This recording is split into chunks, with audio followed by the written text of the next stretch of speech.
नमस्कार, बहुत स्वागत है आप सभी का। मैं आपके साथ अस्मिता दुबे और आज चर्चा होगी हमारे खास प्रोग्राम में मौत की सड़क की। यानी कि अक्सर सड़क हादसे होते रहते हैं और सड़क हादसों को लेकर सवाल ये बनता है कि या ये नियमों की अनदेखी है या फिर कुछ और वजह भी हो सकती है।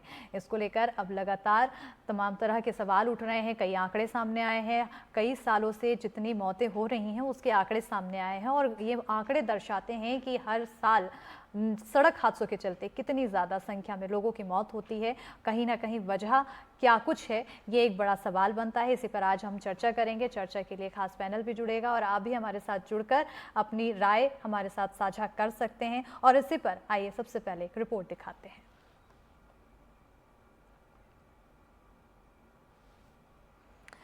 तो देखिए, कहीं ना कहीं अब जिस तरह से सड़क हादसे हो रहे हैं उसको लेकर आंकड़े भी सामने आए हैं। छत्तीसगढ़ में हर दिन सड़क हादसों से 17 मौतें हो रही हैं। तो वहीं साल 2023-24 में सड़क हादसे में 13,715 हादसे हुए हैं। तो मौतें यहां पर बताई जा रही है कि 6,269 मौतें यहां पर हुई है। और इसी पर कांकेर से रिपोर्ट देखिए। छत्तीसगढ़ में आए दिन सड़क दुर्घटना हो रही है और सड़क दुर्घटना में रोज 17 लोगों की मौत और 32 लोग घायल होते जा रहे हैं। ये आंकड़े वो है जो विधानसभा में पेश किए गए। कांकेर सहित छत्तीसगढ़ राज्य के जो अन्य जिले हैं वहां की स्थिति भी इसी तरह है। हमारे साथ बात करने के लिए कुछ लोग हैं। ये बताइएगा, जिस तरह से राज्य में दुर्घटनाएं बढ़ रही है, सड़क दुर्घटनाएं, लोगों की मौत होते जा रही है, लोग घायल होते जा रहे हैं, इसे आखिर रोका कैसे जाए? क्या सोचती है जनता? विकास के नाम पे सड़क चौड़ीकरण तो हुआ है, चौड़ी हो गई है, लेकिन जागरूकता यहाँ पे कम है। लड़की कुछ दिन पहले एक लड़की की मौत हो गई यहाँ पे पास में ही, लेकिन यहाँ पे कोई ट्रैफिक सूचक नहीं है।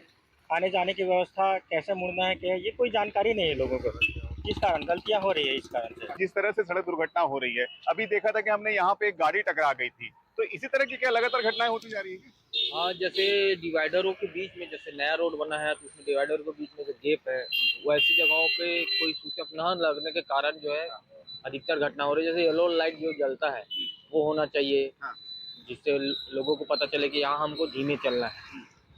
और लोगों को ये जानना भी है कि ये येलो लाइट है, ये लोगों तक पहुँचाए भी। यहाँ गाँव वाले भी आते हैं, शहर वाले तो रहते हैं, कुछ बड़े बुजुर्ग गाँव वाले भी जो बड़े शहरों में नहीं गए हैं, उनको पता नहीं, उनको उन तक ये बात भी पहुँचे।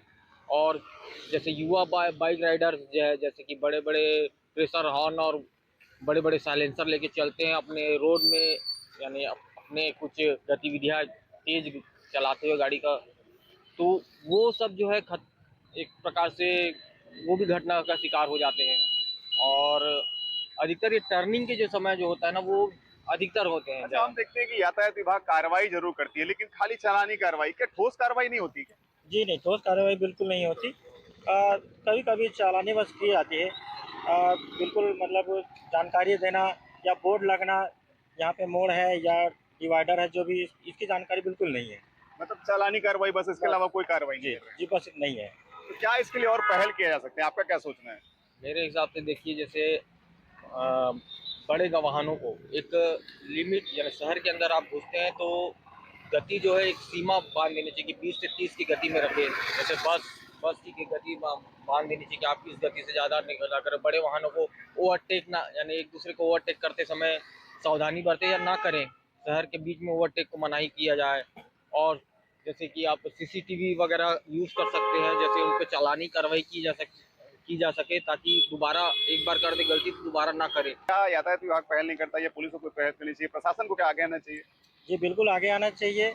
पुलिस को, ट्रैफिक पुलिस को और प्रशासन को भी मुख्य रूप से सामने आना चाहिए। और दुर्घटना की बड़ी वजह एक और है कि पशुएं सड़क पे ज़्यादा हैं।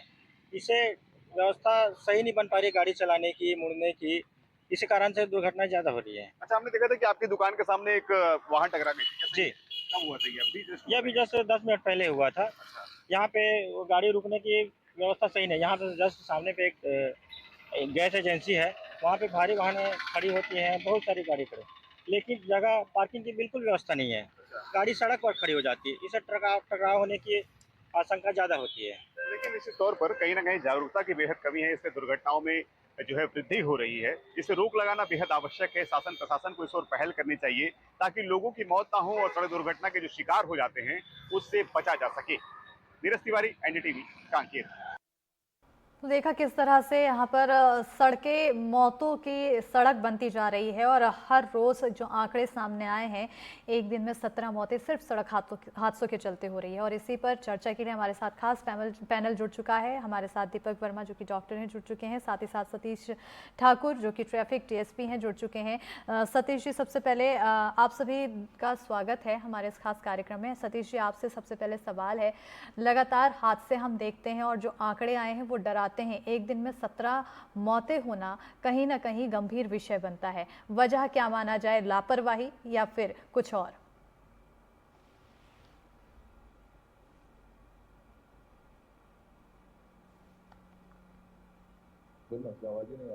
सतीश जी, आप तक आवाज पहुंच पा रही है?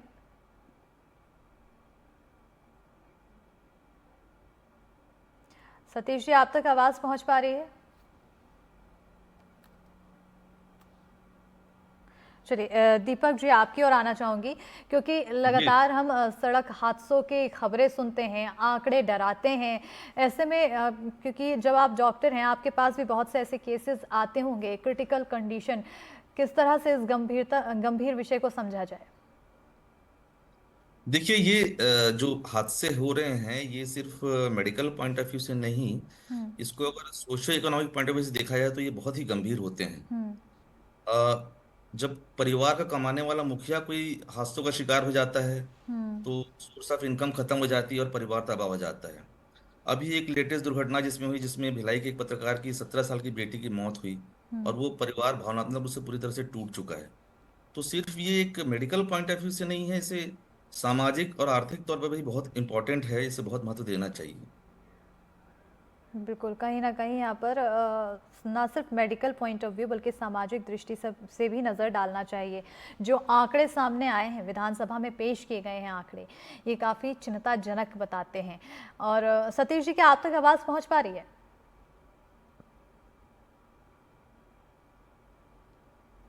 चलिए दीपक जी, क्योंकि सतीश जी तक आवाज़ नहीं पहुंच पा रही है, ऐसे में कहीं ना कहीं जब केसेस होते हैं, बहुत से ऐसे केसेस आते हैं सामने जो, जैसा कि आप खुद जिक्र किए कि एक परिवार बिखर जाता है इन पूरे हादसों के चलते।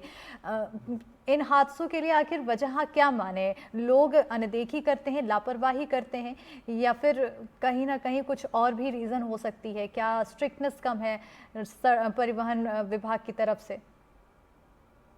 जी बिल्कुल, इसमें योगदान सभी का बराबर का रहता है। जितना योगदान इसमें सरकार का है उतना ही समाज का है और उतना ही लोगों का है। पब्लिक अवेयरनेस की, जन जागरूकता की बहुत कमी है। लोगों को ड्राइविंग लाइसेंस बिना जानकारी के, बिना ट्रैफिक रूल्स को देखे इशू कर दिए जाते हैं। लोगों में जागरूकता नहीं बताई जाती है कि आपको गाड़ी चलाते समय किन चीज़ों का ध्यान रखना है। और जनता भी बहुत ही इसे हल्के तौर पर लेती है। हेलमेट पहनना है तो हेलमेट को पुलिस को देखकर पहन लेंगे, फिर बाकी समय गाड़ी की डिक्की में बंद कर देंगे, या पेट्रोल लेना है उस समय पहन लेंगे। गाड़ी में सीट बेल्ट नहीं लगाएंगे और बहुत से जो ट्रैफिक नियम होते हैं उसका पालन नहीं करते हैं। सरकार की भी बहुत सारी गलतियां होती हैं। ज़्यादातर जो इंडिकेटर्स होते हैं रोड पे लगाए नहीं जाते हैं। जो डेंजरस स्पॉट्स हैं उनको मेंशन नहीं किए जाते कि ये खतरनाक जगह है। पब्लिक को जो है मीडिया के थ्रू जागरूक करना चाहिए कि ये जगह आप संभल कर गाड़ी चलाइए। स्पीड के ऊपर कोई कंट्रोल नहीं होता है। कोई भी ट्रैफिक पुलिस अगर कार्रवाई करती है तो तुरंत नेताओं के फोन आ जाते हैं कि इन्हें छोड़ दीजिए। तो पब्लिक को भी ये समझना पड़ेगा कि ये जो पुलिस कार्रवाई कर रही है ये आपके भले के लिए कर रही है, इससे कोई आपको पैसे वसूलने का कार्यक्रम नहीं चल रहा है। ये आप लोगों की सेफ्टी के लिए कर रही है। बिल्कुल, कहीं ना कहीं यहाँ पर पब्लिक को भी सोचना चाहिए और जाहिर सी बात है, अपनी सेफ्टी अपने हाथ में देखिए, होती है। कंबाइंड एफर्ट है, ये कंबाइंड एफर्ट है। इसमें सरकारी विभाग, सरकार और जनता सबका बराबर का योगदान होता है। बिल्कुल, तो सभी का बराबर का योगदान होना चाहिए। और क्योंकि जिस तरह से आंकड़े सामने आते हैं ये डराते हैं, और अगर ज़रा सी भी चूक बढ़ती जाती है, कहीं ना कहीं सिर्फ एक जान की वजह से पूरा परिवार सफ़र करता है। और ऐसे में ज़रा सी लापरवाही से बचने के लिए अगर हम नियमों की अनदेखी किए बिना एक अपना योगदान दें और सब सामूहिक योगदान दें, तो ये जो आंकड़े हैं इसमें कमी भी आ सकती है। हमारे साथ NGO संचालक सोनाली चक्रवर्ती भी जुड़ चुकी हैं। मैम, बहुत स्वागत है आपका हमारे साथ इस खास कार्यक्रम में जुड़ने के लिए। क्या आप तक आवाज़ पहुंच पा रही है? हाँ जी, पहुंच रही है। आपको मेरी क्योंकि आवाज आ रही है? जी बिल्कुल आवाज़ पहुंच रही है। सोनाली जी, सवाल यही है कि सड़क हादसे लगातार होते रहते हैं। एनजीओ संचालक हैं, ऐसे में सोशल अवेयरनेस के तौर पर अगर देखा जाए, कितनी ज़्यादा कमी सड़क दुर्घटनाओं के लेकर लोगों के बीच है, लोग कितना ज़्यादा इसे लाइटली लेते हैं और ये बहुत ही गंभीर विषय होता है। जी। अ, हमारी एनजीओ से हम लोग लगातार अवेयरनेस प्रोग्राम चलाते हैं, इसीलिए मुझे पता है कि हर एक गलती हम सरकार और पुलिस पर नहीं डाल सकते। बिल्कुल। सबसे पहले बात आती है खुद के अवेयरनेस की। आप देखेंगे भारत में ज़्यादातर पेरेंट्स ये कहते हैं, हमारा बच्चा हमारी सुनता नहीं है। हम अभी जो रैश ड्राइविंग करते हैं या जो बड़े लोग हैं, जो बड़े व्हीकल चलाते हैं, उनकी बात नहीं कर रही हूँ। आप देखेंगे इन 17 मौतों में, उसमें स्टूडेंट्स और कम एज के बच्चे अधिक हैं, क्योंकि वो लोग एक ऐसी स्थिति में रहते हैं कि उनको किसी की सुनना नहीं है। तो ये पहली ज़िम्मेदारी आती है माता-पिता पालकों की, कि अब मेरी एक फ्रेंड ने कहा कि मेरी बच्ची 16 साल की है, उसका 10th में बहुत अच्छे नंबर आए, तो हमने उसे स्कूटी गिफ्ट की। तो मैंने कहा आपने उसे चलाना तो नहीं सिखाया? बोले वो धीरे-धीरे दोस्तों से सीख लेगी। लेकिन ये सीखने का तरीका गलत है ना। उसको पूरी ट्रेनिंग होनी चाहिए ड्राइविंग की, और उसको पता होना चाहिए कि हमें ओवरटेक कहाँ से करना है, कौन से सिग्नल पहचानने हैं। बिना किसी ट्रेनिंग के लोग अपने बच्चों को गाड़ी दे देते हैं। हेलमेट के मामले में भी कहते हैं कि बच्चे हमारी सुनते नहीं। अगर नहीं सुनते, तो अनुशासन करके आप अपने बच्चों को गाड़ी ना दें। दूसरी प्रॉब्लम आती है आरटीओ से बिना किसी के जाए, ऑफिस में किसी के पहुँचे बगैर भी वो ड्राइविंग लाइसेंस इश्यू करते हैं। बीच में कई लोग दलाल हैं, जो काफ़ी मोटी रकम लेकर आपके 15 साल के बच्चे का भी लाइसेंस बना दे रहे हैं। किसी को कार कभी छुआ नहीं, लेकिन लाइसेंस मिल गया है। उसके साथ सड़कों पर जो गड्ढे, मवेशी, कुत्ते, गाय, भैंस, ये तो इतनी बड़ी समस्या है कि आप सोच नहीं सकते, और ये सिर्फ एमपी, छत्तीसगढ़ में ही अधिक है, बाकी राज्यों में ये जानवर नहीं दिखाई देते हैं या नहीं के बराबर। हुँ, उसके अलावा सबसे बड़ी बात ना नशा। नशे में गाड़ी चलाने को लेकर कानून और सख्त होने चाहिए। बिल्कुल। अधिकांश जो लड़के रात को एक्सीडेंट करते हैं, उसकी वजह यह भी है जो हमें देखने को मिलती है। बिल्कुल। दीपक जी, क्योंकि नशा का ज़िक्र किया सोनाली जी ने, और ऐसे में क्योंकि आपके पास बहुत से ऐसे केस आए होंगे सड़क हादसों से जुड़े हुए, कितने प्रतिशत केस ऐसे मिलते हैं जो सड़क दुर्घटनाओं का शिकार हो गए और वो उस दौरान नशे की लत में थे? पास जो केसेस आते हैं उसमें मैं नहीं कहता कि नशा के बिना होता नहीं है, लेकिन हमें बहुत से केसेस ऐसे मिल ज्यादातर केस समझ लीजिए हमें 80% केस ऐसे मिलते हैं जिसमें कोई नशा नहीं किया गया होता है। हुँ, 20% केस ही रहते हैं जिसमें नशा लोगों ने किया होता है। और ये बिल्कुल सही बात है कि नशे को इनकार नहीं किया जा सकता, लेकिन शुरू में ही मैंने कहा कि ये भी एक समाज का हिस्सा है। हुँ, और जैसा कि अभी किसी ने कहा कि ये जिम्मेदारी जितनी जनता की है, समाज की है, अपने बच्चों को एजुकेट करने की और अपने बच्चों को ट्रैफिक रूल्स समझाने की, उन्हें प्रॉपर ट्रेनिंग देने की, उतनी ही जिम्मेदारी पुलिस की भी बनती है, प्रशासन की भी बनती है। नशे पे डेफिनेट तौर पे काबू होना चाहिए और ड्रंकन ड्राइविंग को तो एकदम बंद करना चाहिए। बिल्कुल। सतीश जी, क्या आप तक आवाज़ पहुँच पा रही है? ठीक है। सोनाली जी, क्योंकि नशे का यहाँ पर हमने एक ज़िक्र किया, दूसरा हमने ये भी देखा है कि अक्सर जो रूल्स ब्रेक करते हैं वो कम उम्र के या फिर युवा जो होते हैं वो ज़्यादा ब्रेक करते हुए नज़र आते हैं, और ये भी माना जाता है कि उनके बीच ज़्यादा जागरूकता होनी चाहिए, लेकिन वही सबसे ज़्यादा रूल ब्रेकर नज़र आते हैं। आजकल ऐसा हो गया है कि जब छोटे बच्चों को गाड़ी देना मजबूरी भी हो गई है कि उनको स्कूल जाना है, कॉलेज जाना है। अब साइकिल का ज़माना नहीं रहा, सीधे लोग टू व्हीलर देते हैं। तो स्कूलों में भी ट्रैफिक रूल्स को लेकर, सड़क सुरक्षा को लेकर एक आवश्यक कार्यक्रम या रूल बनने चाहिए। स्कूलों में भी उन्हें लगातार अवेयरनेस कार्यक्रम चलाए जाएँ। यहाँ बहुत से प्रतिष्ठित स्कूल ऐसे भी हैं, जिनके स्कूल के अंदर टू व्हीलर अलाउड नहीं। सड़कों पे लोग गाड़ी खड़ा करते हैं। उन्होंने तो कह दिया कि स्कूल की बाउंड्री के अंदर टू व्हीलर अलाउड नहीं, लेकिन बच्चे तो आ टू व्हीलर से ही रहे हैं, वो स्कूल के बाहर खड़े कर रहे हैं।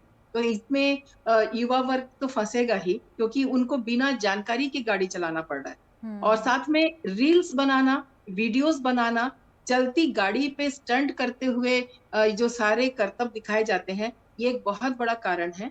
बहुत से ऐसे बुजुर्ग हैं, आज भी भिलाई के पेपर में सुबह आया है कि एक गाड़ी ने एक दादा दादी और पोते को बिल्कुल मार दिया, तो दादी की तुरंत मृत्यु हो गई। ऐसे बहुत सी चीजें हैं कि सड़क पे पैदल चलते लोगों को टक्कर लगी। अभी पिछले 1 महीने पहले बीएसपी के एक रिटायर्ड ऑफिसर हैं, श्री अमित चौधरी जी, वो बाजार से बैग में सामान लेकर अपने स्ट्रीट में आ रहे हैं पैदल, उनको एक गाड़ी ने मार दिया जो अभी तक अज्ञात है। हमने आईजी सर को इस आशय का लेटर भी दिया है। अज्ञात है और उनकी अभी 4 दिन पहले मृत्यु हो गई। तो ये तो मर्डर हुआ ना, इसमें तो जिसकी मृत्यु हुई है उसकी कोई गलती ही नहीं थी, वो पैदल अपने घर जा रहा है। तो ये कैसे सुधरेंगे, ये इसको समझना चाहिए। बिल्कुल। दीपक जी, क्योंकि अधिकतर केस आते हैं और ऐसे में उन केसों में कितने ज़्यादा प्रतिशत ऐसे केस होते हैं जो बहुत ज़्यादा सीरियस होते हैं, और कुछ क्योंकि ये भी देखने को मिलता है कि अधिकतर में लोगों को थोड़ी बहुत राहत, चोट होती है जिसके बाद राहत मिल जाती है, लेकिन ऐसे कितने ज़्यादा केसेस आते हैं जो काफ़ी क्रिटिकल होते हैं। देखिए, मैं लगभग 25 वर्षों से इस फील्ड में काम कर रहा हूँ, और जिस तरह से एडवांसमेंट्स मोटर व्हीकल्स में हो रहे हैं, गंभीर केसेस लगातार उनका प्रतिशत बढ़ता चला जा रहा है। पहले हम देखते थे जब लो स्पीड्स बाइक होती थी और जब ट्रैफिक कम होता था, तब फ्रैक्चर्स के केस ज़्यादा आते थे। लेकिन अभी ज़्यादातर केस आप समझ लीजिए लगभग 60 से 70% केसेस में सीवियर हेड इंजरी केसेस आ रहे हैं, जिसमें कि बहुत से लोगों की मृत्यु भी हो जाती है, कई बार पहुंचने से पहले, कई बार पहुंचने के बाद। बच भी जाते हैं तो जीवन भर के लिए अपाहिज हो जाते हैं, बिकॉज उनका ब्रेन डैमेज हो चुका होता है। तो जिस तरह से ये high speed traffic traffic congestion बढ़ रहा है, तो गंभीर केसेस लगातार बढ़ते जा रहे हैं, और ये बहुत ही चिंता का विषय है, क्योंकि लोग ट्रैफिक रूल्स को फॉलो नहीं कर रहे हैं और सेफ्टी प्रिकॉशंस नहीं ले रहे हैं, और इसकी वजह से हमने परिवारों को टूटते हुए देखा है। बिल्कुल। सोनाली जी, क्योंकि और मेरा एक हाय, सजेशन भी है इसमें मैं देना चाहूंगा, शायद बिल्कुल आप बिल्कुल। सवाल ना पूछें।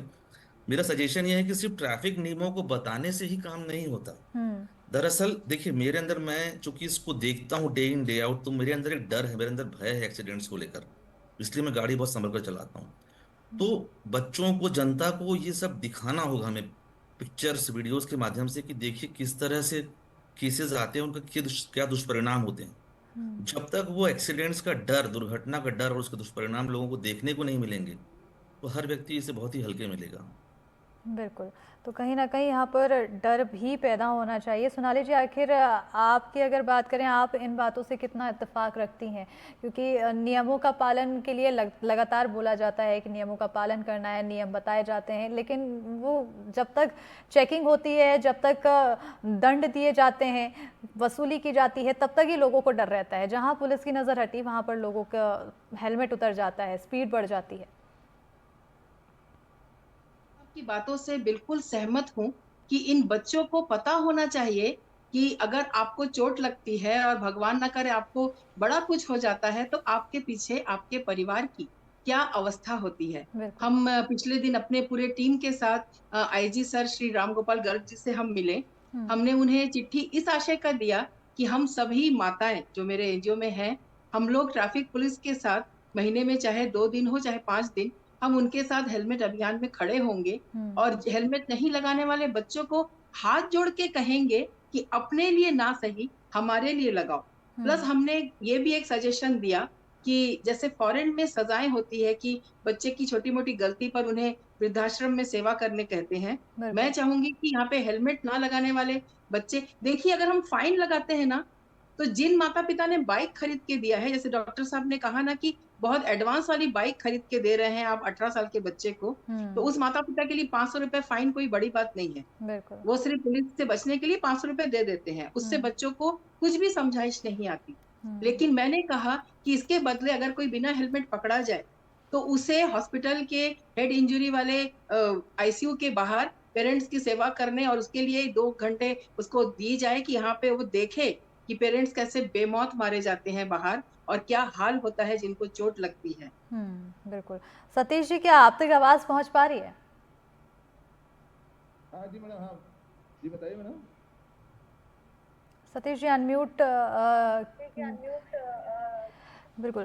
सतीश जी, क्योंकि लगातार हम चर्चा कर रहे थे सड़क हादसों को लेकर, कई तरह की हमने वजह जानी, लेकिन क्योंकि ट्रैफिक डीएसपी हैं आप, और ऐसे में ये भी एक बड़ा सवाल बनता है कि कितनी बड़ी चुनौतियां आती हैं लोगों को नियमों के दायरे में सड़क पर चलने को लगातार सलाह देने की और सड़क हादसों को रोकने की। जी मैडम, सड़क हादसा को रोकने के लिए ट्रैफिक पुलिस लगातार प्रयासरत है और हम लोग हर माध्यम से, चाहे इंजीनियरिंग सुधार हो, चाहे एजुकेशन हो, चाहे इन्फोर्समेंट हो, सभी स्टेज में हम लोग काम करते हैं और लोगों को जागरूक भी करते आ रहे हैं कि हम लोग स्कूलों में, कॉलेजों में जाते हैं, चौक चौराहों में, कि यातायात नियमों का पालन करें। जो सेफ्टी मेजर्स हैं, जैसे हेलमेट लगाना है, सीट बेल्ट लगाना है, उसको जरूर लगाएं। और सबसे महत्वपूर्ण हो जाता है कि जब एक्सीडेंट होता है तो घायल व्यक्ति की मदद करें। और एक नया कानून बना है, गुड सैमरिटन। इसमें यदि कोई घायल व्यक्ति की मदद करता है, उसको हॉस्पिटल पहुंचाता है और उसकी जान बचाता है, तो निश्चित रूप से वो एक नेक इंसान है। और ऐसे व्यक्ति को हम लोग मोटिवेट भी करते हैं कि घायल व्यक्ति की मदद करें। और अभी ऐसे व्यक्ति को 5,000 रुपए का इनाम, उसको प्रोत्साहन राशि भी उसको दिया जाता है।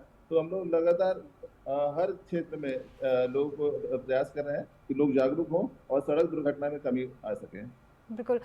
सतीश जी, क्योंकि हम ये भी अभी चर्चा कर रहे थे कि बहुत सारे युवा जो होते हैं वो रूल्स ब्रेक करते हैं और नियमों का पालन नहीं करते हैं, लेकिन उनके अलावा कई बड़ी उम्र के भी होते हैं और वो ये बहाना देते हैं कि हमें बस बहुत नज़दीक जाना है, ऐसे में वो हेलमेट नहीं लगाते हैं। कई तरह की लापरवाही उनके द्वारा भी की जाती है। बहाने किस तरह से देखने को मिल जाते हैं? हम लोग लगातार जब फील्ड में रहते हैं तो हर प्रकार के लोग बहाना बनाने का प्रयास करते हैं, परंतु हम लोग सभी से अपील करते हैं कि जो सेफ्टी में, जैसे चाहे हेलमेट पहनना, सीट बेल्ट, आप घर से निकलते हैं तो मोबाइल रखना आदमी नहीं भूलता है, मोबाइल रखते हैं, बस इस प्रकार हेलमेट रखना ना भूलें। अब मोबाइल की सुरक्षा के लिए हम लोग कवर लगाते हैं, परंतु सर की सुरक्षा के लिए आम नागरिक भी जो मोटरसाइकिल में चल रहा है वो हेलमेट नहीं लगाता है। तो सबसे जरूरी है कि स्वयं की सुरक्षा, यदि आप हेलमेट लगाएंगे, सीट बेल्ट लगाएंगे, तो स्वयं भी सुरक्षित रहेंगे, दूसरों को भी सुरक्षित रहेंगे। और इसमें जो युवा वर्ग है उसकी महत्वपूर्ण जिम्मेदारी है, पेरेंट्स की भी जिम्मेदारी है कि वो बच्चों को मॉनिटरिंग करें। वो घर, आप मोटरसाइकिल उपलब्ध कराए हैं बच्चों को, तो वो देखें कि वो हेलमेट लगा रहे हैं कि नहीं, सीट बेल्ट लगा रहे हैं कि नहीं, रश ड्राइविंग कर रहे हैं तो उनको मना करें। तो लगातार इसमें पेरेंट्स की भूमिका भी बहुत महत्वपूर्ण हो जाती है और ट्रैफिक पुलिस लगातार हम लोग काम भी कर रहे हैं और ऐसे इन्फोर्समेंट भी कार्रवाई, जो लगातार रश ड्राइविंग करते हैं उसमें हम लोग कार्रवाई भी कर रहे हैं। बिल्कुल। एक और सवाल, क्योंकि लगातार हम चर्चा जारी रख रहे थे, आप तक आवाज़ नहीं पहुंच पा रही थी, क्योंकि लगातार हम देख रहे हैं रील्स का प्रचलन काफ़ी बढ़ रहा है और आज के समय में एक रील्स भी बहुत बड़ी वजह बन जा रही है सड़क हादसे बढ़ने के। इसको कितनी बड़ी चुनौती माना जाए, जो लोग सोशल मीडिया से इन्फ्लुएंस होते हैं और दिखावे के चलते अपनी जान जोखिम में डाल बैठते हैं?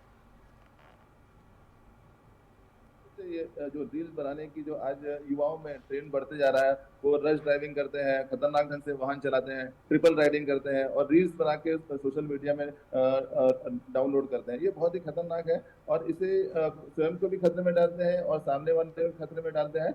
और हम लोगों से भी अपील करते हैं, इस प्रकार के जो स्टंट है वो रील बनाने के चक्कर में उसमें ना करें और इससे किसी का बहुत नुकसान हो सकता है, जान भी जा सकती है। और लगातार हम लोग सोशल मीडिया में भी मॉनिटरिंग करते हैं। इस प्रकार का कोई रश ड्राइविंग करते हुए रील बनाता है तो हम लोग उसका नंबर ट्रेस करके उसमें अधिक से अधिक फाइन करते हैं, माननीय न्यायालय के समक्ष भेजा जाता है। और हम लोग ऐसे वाहन चालकों का लाइसेंस निलंबन भी करते हैं कि लाइसेंस निलंबन होगा तो लोगों को एक सीख मिलेगी। परंतु लोगों को जागरूक होना चाहिए और पेरेंट्स को भी और युवाओं को अपनी जिम्मेदारी समझना चाहिए और डिसिप्लिन लाना चाहिए। एक जब सड़क में चलते हैं तो डिसिप्लिन में रहे और नियमों के आधार पर अपने वाहनों को चलाएं। बिल्कुल। दीपक जी, क्योंकि लगातार हम देख रहे हैं कि डिसिप्लिन बहुत तोड़े जाते हैं और ऐसे में जब केसेस बढ़ते हैं उस दौरान की स्थिति मैं जानना चाहूँगी, आखिर कितनी ज़्यादा आपदावी और कितनी ज़्यादा चैलेंजिंग स्थिति हो जाती है, क्योंकि जो केस आता है वो काफ़ी क्रिटिकल अवस्था में आता है। के बाद उसे कौन उठाएगा और कहाँ लेकर जाएगा, सबसे बड़ी समस्या तो ये हो जाती है। और जब उसे अननोन उठाकर किसी प्राइवेट हॉस्पिटल में ले जाते हैं तो उसके आगे की जिम्मेदारी कौन लेने वाला है। अभी तो चलो ये सुप्रीम कोर्ट का लॉ है, तो उस लॉ को फॉलो करते हुए बहुतों की जान बच जाती है कि बिना किसी अटेंडेंट के या किसी रिश्तेदार के एब्सेंस में भी आपको प्राइमरी ट्रीटमेंट तो देना है। लेकिन इस दौरान में जो डिले आता है सही जगह पे ले जाने की, अभी एक जो हमारे यहाँ लेटेस्ट किस्सा हुआ भिलाई में, एक पत्रकार की बेटी का जो मैंने बताया था, उसे उठाकर एक अस्पताल में ले गए जहाँ उसे 2.5 से 3 घंटे तक प्रॉपर सुविधाएं, ऑक्सीजन, वेंटिलेटर कुछ भी नहीं मिला। और जब हमारे पास लेके आया तब तक 3.5 घंटे का समय बीत चुका था। आते ही उसे ऑपरेशन थिएटर में लिया गया, लेकिन बच्ची बची नहीं। तो ये जो ड्यूरेशन लैप्स होता है, इसको कैसे मैनेज करेंगे? हादसे, देखिए हादसे हो सकते हैं, सब कुछ करने के बाद भी हादसे हो सकते हैं, लेकिन हादसों के बाद का मैनेजमेंट एक बहुत ही चैलेंजिंग टास्क है। और जितना ये डिले अस्पताल पहुंचने में मरीजों का होगा, उतना ही ज्यादा नुकसान मरीजों का होता जाता है, क्योंकि गोल्डन आवर होता है। उस गोल्डन आवर में क्रिटिकल इंजरीज को ट्रीटमेंट मिलना बहुत जरूरी होता है। बिल्कुल। सोनाली जी, क्योंकि अब समय बहुत कम बचा है, ऐसे में आखिरी सवाल एक आप ही से, क्योंकि लगातार हम सलाह देते हैं कि नियमों का पालन किया जाए। अभी जैसा कि अभी जिक्र किया था आपने और दीपक जी ने कि लोगों को इस बात से वाकिफ़ कराना चाहिए कि लोग डरें, एक्सीडेंट हो सकता है, इसका खामियाजा आपको और आपके परिवार वालों को भुगतना पड़ सकता है। इसके अलावा ऐसे हम कौन सी पहल कर सकते हैं कि लोग सड़क हादसों को लेकर सीरियस हों और नियमों का पालन भी सीरियसनेस के तहत पालन करें? इसमें माता पिता ही सबसे ज्यादा काम कर सकते हैं, तो उनको घर से शुरुआत करनी होगी। अगर माता पिता रूल्स को फॉलो करेंगे तो बच्चे उन्हें देख के सीखेंगे। बच्चे अपने पेरेंट्स को रिफ्लेक्ट करते हैं और वो देखते हैं कि पापा ही हेलमेट नहीं पहनते बिल्कुल। या सिर्फ पुलिस को देख के पहनते हैं। हम्म। हमारी जान की चिंता पुलिस क्यों करे, हम खुद क्यों ना करें। बिल्कुल, कहीं ना रास्तों कहीं पे यहाँ पर अतिक्रमण माता भी पिता को बहुत बड़ी खुद वजह ही है। जागरूक होना पड़ेगा, अपने बच्चों को सिखाना होगा और साथ ही साथ खुद को भी अपने आप को सतर्क रखने के लिए, सुरक्षित रखने के लिए हमें नियमों का पालन करना चाहिए। बहरहाल, आप सभी का इस खास विषय पर चर्चा के लिए जुड़ने के लिए हमारे साथ बहुत बहुत शुक्रिया। दीपक जी, सतीश जी और सोनाली जी, बहुत शुक्रिया हमारे साथ जुड़ने के लिए। और हमारे इस खास कार्यक्रम में फिलहाल इतना ही। देखते रहिए NDTV मध्य प्रदेश छत्तीसगढ़।